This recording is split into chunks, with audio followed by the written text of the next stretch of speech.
thank you for taking the time to join us for our first customer focus webinar of 2021. Over the next 30 minutes, we're going to outline 5 habits that will help you embed a culture of continuous improvement in your plant and talk about the 10 and 6 function. Talk about the 10 and 6 functionality that will help sustain those habits and help you do them on a continual basis. The 2 voices you'll hear today are myself, Terry DiPasquale, and Dennis Coco, the president of 10 and 6. Before we get started, a couple quick notes. To keep on schedule and respect everyone's time, there will be time for questions and answers at the end of the session.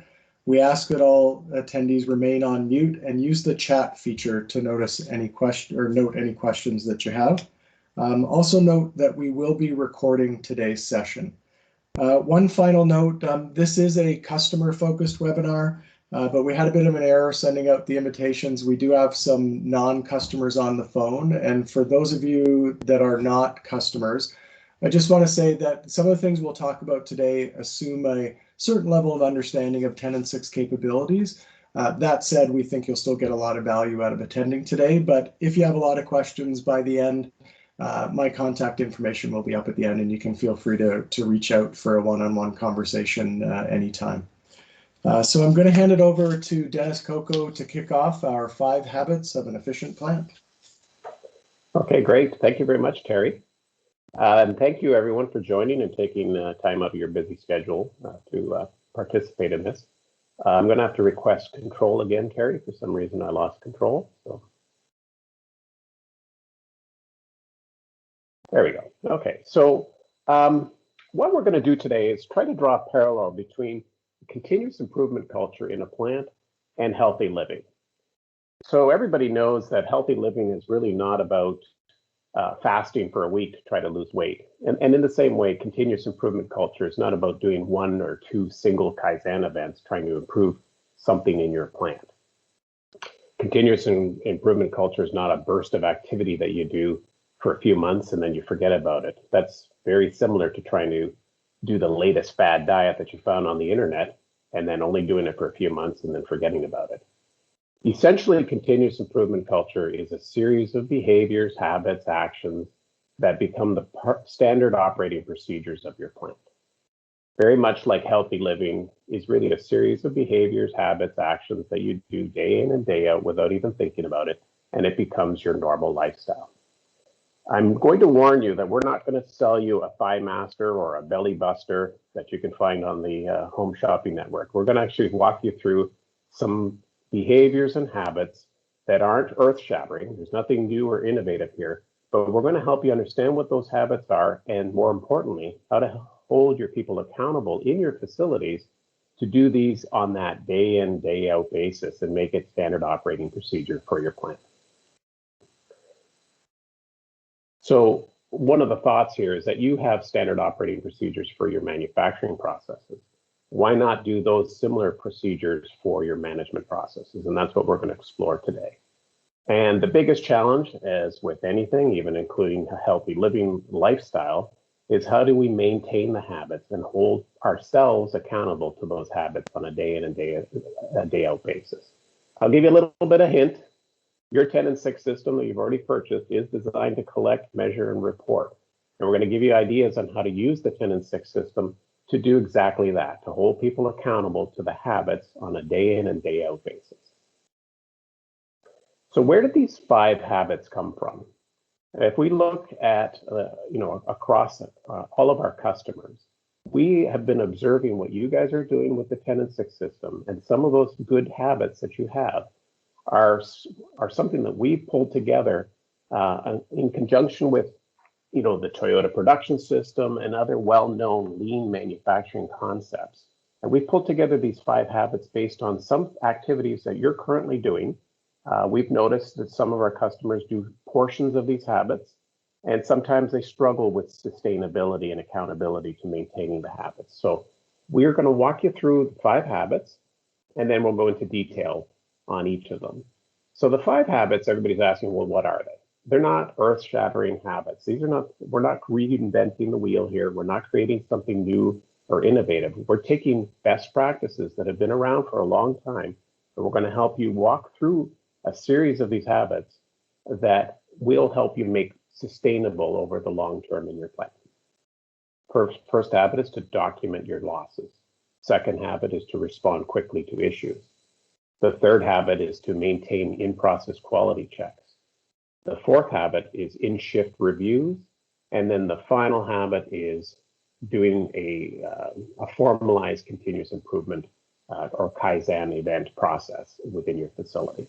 So these build on each other. They start from easiest to hardest to implement and kind of depend on the first habit being done before you can start to build onto the second and the third and the fourth. So we're going to walk you through each of the habits in detail and describe what we recommend for maintaining and holding your plant accountable to maintaining the habits. So the first one, very simple, document your losses. This is almost a must-have in terms of trying to drive continuous improvement. If you don't understand what to improve, you're never going to have a successful project to improve anything in your facility. There's nothing more frustrating than sitting down as a team and determining we're going to try to improve the efficiency of line X. And then once you get into it, you realize we don't know what the problems are. Okay? And it's interesting though, even though documenting your downtime is a no-brainer, we've noticed that most plants struggle to do that. And we think that that's because it's very difficult to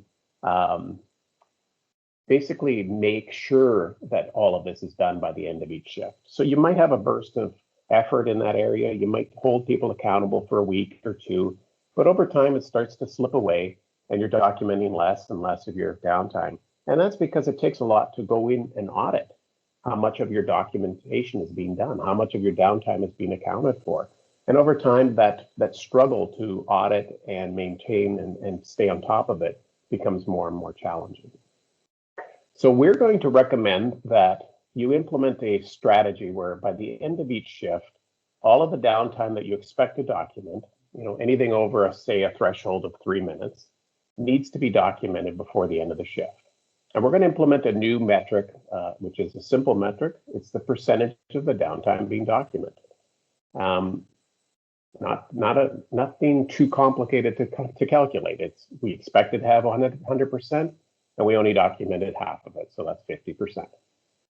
And we're also going to recommend that you make sure your reason codes for tracking your stoppages and your losses encompass all the departments, not just maintenance and not just equipment downtime, but we're looking at quality issues and production related issues and material management issues. We want to make sure that all the teams that are involved in the manufacturing processes are included in this. And of course, the why is pretty simple. If you can account for your lost production, then you have the right information to make the right decisions about improvement. So the recommendations are, by the end of the shift, it's part of the person's job to make sure that every row of downtime is documented. So the system on your 10 and 6 manual entry workbook has the provision for capturing all of the stoppages that occurred, and you click on it, add your reason codes. And the job here is to make sure by the end of the shift, every line item is documented. And that will result in a Pareto chart over time. Say it's 30 days, 60 days, 90 days. You're going to start building up a wealth of information as to the true reasons for your downtime. How do we make this accountable or sustainable? Your plant performance matrix report. This is your summary report that's available. You're going to have a new metric on here, percentage of your downtime documented. What this does is it eliminates the need for you to audit how much of the downtime is being documented. Every machine is listed, every machine is measured. This will work for a given shift. It'll work over a week, it'll work for a month. And so you can hold people accountable to documenting your downtime through this simple metric. Habit number 2 is about tracking and responding to your issues quickly as they happen in your facility. In a normal plant, your processes are designed to run perfectly, and you should never have an interruption. You should never have a need to call for maintenance or QA or your team leader. But the reality is that every time, once in a while, you do need to have someone come down and respond to a problem. Maybe it's a supplier quality concern, maybe it's a machine that broke down and you need maintenance. These are the realities of running a plant. The question is, how quickly are you responding to these issues? And are you resolving the issues quickly? So it's the response time, it's the resolution time. What we're recommending here is to provide a simple way to ask for help using and-on-call buttons, making sure that all supporting functions track and respond quickly to the issues and we have to track the response time and the resolution time. And when someone does get to that location, we need to know the reason why they were called down. Again, we're trying to build up good information about problems that are happening in each cell, on each line, etc. So, sorry, go back. The why obviously is that we want to minimize the impact that when you do have one of these anomalies in your process, that you respond to it quickly, you learn from the problem, and then you try to avoid that problem in the future. So I'm having a problem here with the, there we go. So the idea here and our recommendation is to use our manual entry interface. Make sure that you put all of your call buttons on there. These are programmable and on-call buttons that the 10 and 6 system supports. So you'll have your quality call, your maintenance call, your QA call, whatever you need, your team leader call.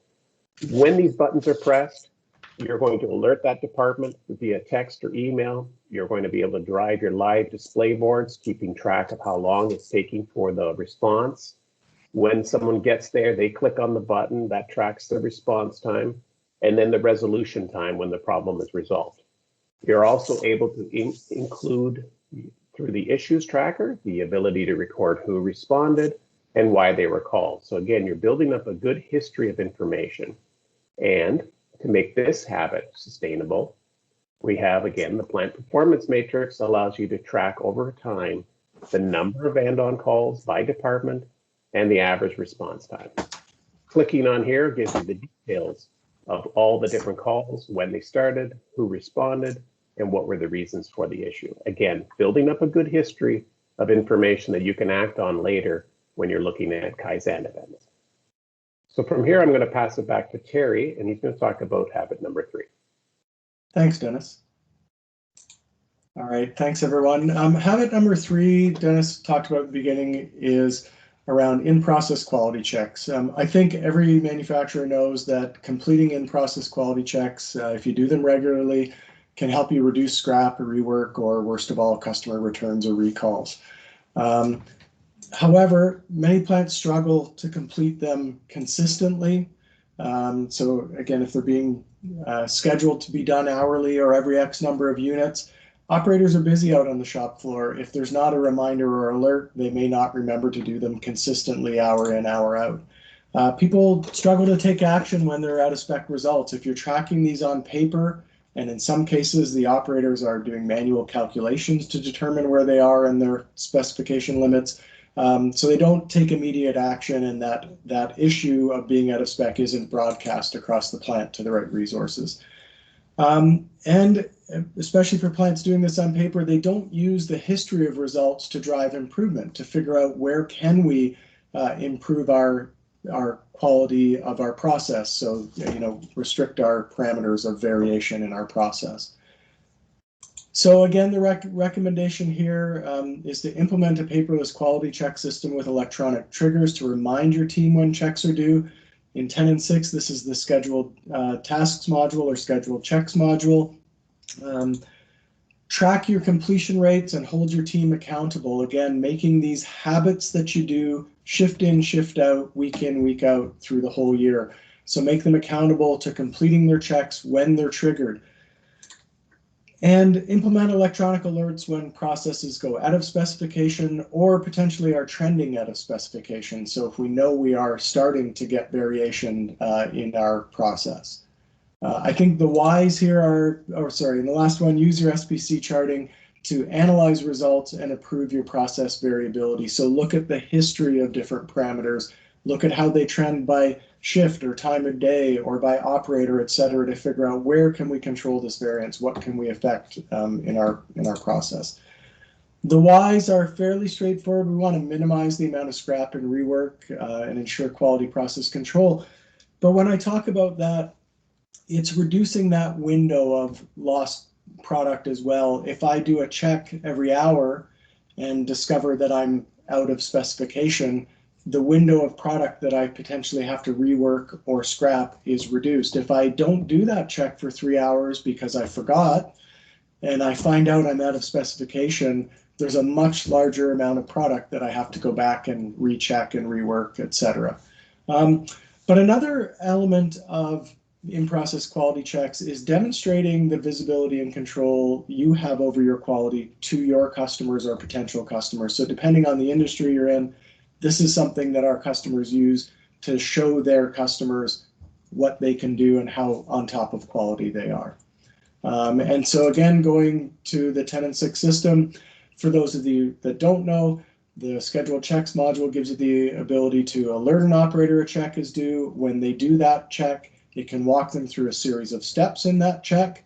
They can be yes, no, alphanumeric answers, good, bad, pass, fail, etc.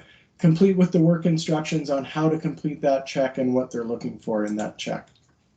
Built-in alerting, if a check has a parameter that's out of specification, automatically email or text that to the appropriate team in the plant.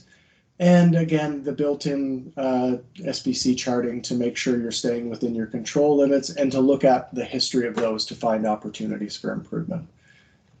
And again, going back to how are we keeping track of this with the plant performance matrix, again, tracking your quality checks, the percent of quality checks by area that were completed in whatever time frame I'm looking at this, whether it's current shift, the day, the week, the month, etc., and the percentage that are passing those. So that's habit number 3, being on top of your in-process quality checks. And again, making it simple for the operators to complete. Habit number 4, in-shift supervisor reviews. I think this is kind of a linchpin that ties the previous 3 together. The previous 3 are asking plant floor staff to develop new habits. If I go back to my or Dennis's analogy of healthy living, sometimes you need a personal trainer to keep on top of your habits. And so if you want the shop floor staff to document their downtime, if you want them to complete their in-process quality checks, if you want the shop floor resources like maintenance, quality, et cetera, to respond quickly to the operators, maybe they need the personal trainer to do that. So your key supervisors and team leads are critical to establishing these new habits. And if you want good information out of your people, you need to show that you're using that information. And I want to note, this should not create more work for supervisors. I don't know any supervisors or team leads who are not covering more today than they were 10 years ago or 5 years ago in any plant. You're very busy people. This actually should make your job easier. And so our recommendations are twice per shift at minimum, more often if you'd like to, but twice per shift. Have your team leaders or supervisors review the downtime entries, quality checks, and end-on calls to look for issues. You can use the scheduled tasks to trigger and track these reviews, so we can track, are these reviews done? Are the supervisors doing their role in embedding these habits? And talk with employees and discuss the issues close to the time of them happening. You get better information that way. And again, why do we want to do this? Reduce losses due to in-shift issues, of course. Create useful data to focus your improvement projects. And embed the habit of employee engagement in improvement. So supervisors are key to this. But again, for the supervisors, use your limited shop floor time effectively. You've got a lot to do. You've got reporting to management to do. You've got paperwork to do. You've got other meetings to go to, etc. When you have time on the shop floor, use it as effectively as possible to get more production out the door. And so if I go back to the plant performance matrix, the recommendation for supervisors is an hour into the shift, let's say, have a look at 3 areas. How am I doing performance-wise? Injection 1 and 3 are, not doing great so far in the shift. I'm not going to do it here, but you could click on these to see what their top losses are, what the issues are they're struggling with. Look at your percent documented downtime. Now, this chart here, we're early in the transition of trying to get ourselves to 100%. I might just focus on the two lowest stations, injection 4 and 5, and look at your completed quality checks and how we're doing with that. So as a supervisor, I'm going to know that when I go out to the shop floor, I might walk by injection 4 and 5 and just remind the operators, hey, you're doing good on production, but don't forget to document your downtime. It's critical for us to have that history. I might go by injection 2 and 6 and just mention, hey guys, you're missing quality checks, not acceptable. We have to be on top of that. But I'm going to spend more of my time on this walkthrough at injection 1 and 3, and I will already know what the issues are they're dealing with. So maybe I will action the maintenance supervisor to meet me at injection 1, or the quality lead to meet me at injection number 3, so that we can focus our efforts and drive improvement in shift real time. So again, these supervisor in-shift reviews shouldn't actually add time to your day. They can actually help you focus your efforts and make the most of the limited time you have available. Okay, and I'm going to pass it back to Dennis now to get into habit number 5. Okay, thank you, Terry. And so again, the new metric here is to track how many, are the supervisors going to the line at each station and completing those checks. First half of the shift, second half of the shift. So that's an interesting metric that we've added to the system. So habit number 5 is about a formalized continuous improvement strategy. So most manufacturers have an informal Kaizen process. Spreadsheets, whiteboards, maybe lack of specific deadlines or goals. A lot of times the continuous improvement efforts go away because we're busy fighting fires, or you've got a big launch of a new product. And so you tend to forget that we still should always be doing some type of Kaizen events across the plant all the time. And sometimes Kaizen events are limited to only one department. The quality department is tasked with doing continuous improvement, which isn't necessarily fair. I think all departments need to be involved if you want to drive true continuous improvement in the plant. So our recommendations are, for every department, they should have a target number of improvement projects per year. You want to be able to make sure you set targets and deadlines. You have to set a target for each project. What's the goal of the project? What do you expect to see as an outcome? You want to make sure you're assigning owners and reviewing the projects weekly. And where it makes sense, and in most cases it does make sense, use cross-functional teams on the projects. It's not about one department doing one project. And then measure your results against the goal before you close your projects. Those are simple recommendations. And if you've done habits 1 through 4, you're going to have a wealth of information that you've gathered in order to make these projects more effective, because you're going to have the right information as to what to fix. Okay, you're not guessing as to what you think the problems are. You're going to have true hard facts that you've collected over the last 30 days, 60 days, 90 days to give you the information you need to what to focus on. Okay. So our recommendations would be then to use the issues tracker that comes with the 10 and 6 system. That way you can create the project, you can categorize it as a continuous improvement project, you can assign it to an owner, you can describe it, you can set target due dates, you can track what you're doing to resolve the problem, and then you have an approval process. So before you close it, make sure you've had a chance to review the target, the goal, and the results of that project before you close it. In some cases, it's okay to say that the project failed. You may have intended to do something, you may have put in some type of process to fix a problem, and the result is it didn't fix it at all. That's fine. At least there was the effort in trying to make an improvement. So let's move on to our bonus habit. And also, you're going to have, from a management perspective, the ability to track all of the different projects by department, who owns them, what area they're focused on, what is the description of it, what's the target completion, whether they're overdue. Again, trying to track and make sure you're holding people accountable to deadlines, and how many projects they have targeted for the year, and how many they've actually completed. So I talked a little bit about a bonus habit, and that's what we call the plant manager's habit.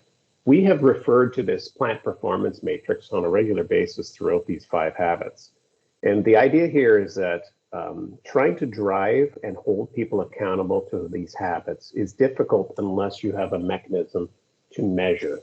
And auditing whether people are doing their downtime reason codes or whether they're doing all their quality checks or what is the response times, that's a very challenging process unless you have a system like 10 and 6 to automatically pull in these metrics and summarize them very quickly in one single report. So the plant manager's habit is on a weekly basis, go through, hold people accountable to downtime documentation, to supervisor approvals, to quality checks, and on response call time, and what issues they're dealing with in terms of Kaizen events. If you do that, you're starting to see that habit forming so that you will be able to maintain all 5 habits over a period of a year or 2 years or 3 years. Okay, and we believe accountability is driven by the data. A quick recap: the 5 habits are documenting your downtime, any other losses, responding quickly when issues come up, doing your in-process checks in a timely fashion, and making sure that if there are challenges that you're alerting quickly to those challenges, engaging your team leaders and supervisors in shift reviews to make sure the quality of the information being recorded on the previous 3 habits is done. And then if you do all 4 of those habits, we believe you'll have the right information to start targeting Kaizen improvement events in a meaningful manner. So that's the 5 habits. I'm going to pass it back to Terry, and he can continue. Cool. Thank you for that, Dennis. And just for everybody, that concludes the content for the new content for today. And again, we said we were going to keep it quick. And just as a reminder for the customers online, if you are doing some of these habits today, but trying to do them better and want feedback from your 10 and 6 team, you can reach out to your project manager to find out how you could implement more of these tools in your environment. Or you can reach out to me at the end of the presentation. My information will be up on the screen. But if you're already up and running using 10 and 6, most of these are fairly easy add-on implementations, depending on the scope and depth that you're going to do them to. So encourage you to reach out to us to contact on that. The last slide is just a reminder. In December, we officially launched our 10 and 6 customer referral program. You may have seen at the beginning that my title is Senior Account Rep. I'm on the sales team, but Dennis likes to say that our customers are our best sales people, and I agree with him. We want to reward you for introducing us to new potential customers. So if you have a friend or colleague that works as a quality manager at another company that you talk to regularly and tell them about 10 and 6, make an introduction for us, and we will give you, and I say quality manager, it could be any role at a company, but if you introduce us to another prospective customer, if we sell to them, your company will be credited with 10% of the value of that project. And it's very simple. You can use it for anything from 10 and 6. Doesn't have to be for new software or implementation or training services. We'll hope you'll use it that way, but you could also use it to pay your invoice for your annual fees and free up some budget for other things in your plant. We want to make this very simple. We're not looking for excuses not to give this out. We really want to be introduced and want to reward you for doing that. So again, with this, contact your project manager or contact me, Terry Pasquale, and we'll be happy to talk with you about that and hopefully meet some of your colleagues. So that's it for today. We're going to switch to the Q&A. I'll just remind you, we're going to do it through the chat function. So on the Teams menu bar, you can see the chat button here. If you click that, we'll be able to see your questions, and we have a couple coming in already. So if you just give me 1 second. Is the presentation and recording available for those that couldn't attend but should listen? Yes, we will be putting it up on our YouTube channel, and I can't remember if we're going to have a link on our website, but we will be putting it up probably by tomorrow, and we will send out a link to everyone who attended. So thank you for that question. And again, if anybody else has any questions, feel free to type into the chat field